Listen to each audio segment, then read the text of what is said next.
হয়তো উঁচু সম্পর্কে আপনার ধারণা আছে, কিন্তু গভীরতা সম্পর্কে আপনার ধারণা কতটুকু? এক কথায় পৃথিবীর যত জিনিস আছে সবকিছু মিলিয়ে যদি সমুদ্রকে ভরার চেষ্টা করা হয়, তবেও তার এক ভাগ ভরাট করা সম্ভব হবে না, বরং পুরো পৃথিবী 2 মাইল পর্যন্ত সমুদ্রতে ডুবে যাবে। আর এতটাই বড় আমাদের সমুদ্র। আমরা জানি পৃথিবীর 4 ভাগের 3 ভাগই পানিতে ভরপুর, আর মাত্র 1 ভাগ মাটি। চলুন কিছু কথা আগে জানিয়ে দিই আপনাদের। একটি মানুষের স্বাভাবিক উচ্চতা সাধারণত 1.5 মিটার হয়ে থাকে। ঠিক একইভাবে একতলা বিল্ডিং সাধারণত 3 মিটারের হয়ে থাকে। যদি আমরা কোনো 10 তলা বিল্ডিংকে দেখি, তবে তার উচ্চতা মিটারের হিসাব করলে 30 মিটারের হয়ে থাকে। এখন ফিট হয়ে বসুন আর চলুন যাওয়া যাক সমুদ্রের ভেতর। যখন আমরা সমুদ্রের ভেতর 40 মিটার পর্যন্ত চলে আসব, মানে 10 তলা বিল্ডিং ছাড়িয়েও যখন 10 মিটার বেশি গভীরে যাব, তখন ম্যাক্সিমাম লেভেল চলে আসবে স্কুবা ডাইভিং করার। প্রতিটি স্কুবা ড্রাইভার এই গভীরতাতেই ডাইভিং করে থাকে। যখন আমরা সমুদ্রে 73 মিটার গভীরে চলে যাব, তখন কুতুব মিনার বা তাজমহলকে এখানে উল্টো করে দাঁড় করিয়ে দিব, কারণ এদের উচ্চতা 73 মিটারের সমপরিমাণ। যদি আমাদের রেক অফ লুসানিয়া জাহাজ পর্যন্ত যেতে হয়, তবে আমাদের সমুদ্রে 93 মিটার গভীরে যেতে হবে। যখন আমরা 100 মিটার গভীর পর্যন্ত চলে আসব, তখন আমরা আর সাঁতার কাটতে পারবো না। এখানে সাঁতার কাটাও চ্যালেঞ্জ হয়ে দাঁড়াবে, কারণ এখানে ডিকম্প্রেশন সিকনেস হয়ে থাকে। কিন্তু হারবার্ট নিস নামের এই লোকটি 214 মিটার গভীরতায় সাঁতার কেটে বিশ্ব রেকর্ড করেন। 332 মিটার গভীরে আহমেদ গ্যাভেন নামের এই লোকটি স্কুবা ডাইভিং করে বিশ্ব রেকর্ড করেন। এর নিচে এখন পর্যন্ত কেউ স্কুবা ডাইভিং করার সাহস পায়নি। যখন আমরা 443 মিটার গভীর পর্যন্ত যাব, তখন যদি আমেরিকার স্টেট এম্পায়ার বিল্ডিংকে পানির ভেতর উল্টো করে দাঁড় করাই, তবুও এটি ডুবে যাবে। আর যখন আমরা 500 মিটার গভীরে যাব, তখন আমরা পৃথিবীর সবচেয়ে বড় প্রাণী মানে ব্লু হুয়েলের রাজ্যে চলে যাব।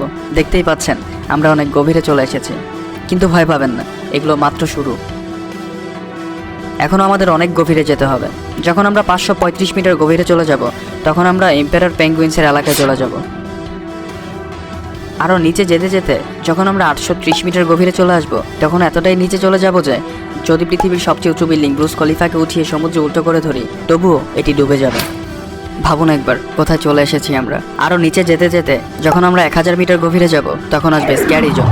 এই স্তরটির নাম স্ক্যারি জোন এই কারণেই যে এর পরের গভীরতায় সূর্যের কোনো রোশনি পড়ে না।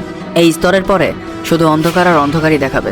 এখানে ক্ষণিক সময় থাকাটা আপনার এতটাই কষ্ট হবে যে মনে হবে আপনি ভেনাস গ্রহে দাঁড়িয়ে আছেন, যেখানে দাঁড়ানো মাত্রই মৃত্যু অনিবার্য।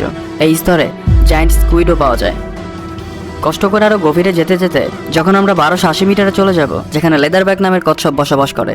যখন আমরা এগোতে এগোতে 2000 মিটারের গভীরতায় চলে যাব, তখন আমরা এমন এক জায়গায় চলে আসব যেখানে পানির নিচে এক প্রকারের ভয়ানক জীবের দেখা মিলবে, যার নাম ব্ল্যাক ড্রাগন ফিশ।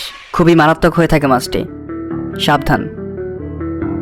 আর যখন 4000 মিটার গভীরতায় চলে যাব, তখন এখানে শুরু হবে অ্যাবাইজাল জোন, যেখানে পানির চাপ হচ্ছে 11000 PSI।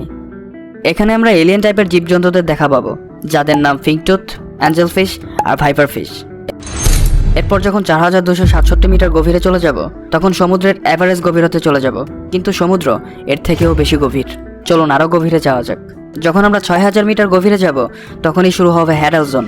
ফ্রেন্ডস, এখানে পানির চাপ আমাদের পৃথিবীর পানির চেয়ে 1100 গুণ বেশি হয়ে থাকে। এখানে আপনার এমন লাগবে যে মনে হবে আপনার ওপর 50টি বোয়িং জেট দাঁড় করানো হয়েছে।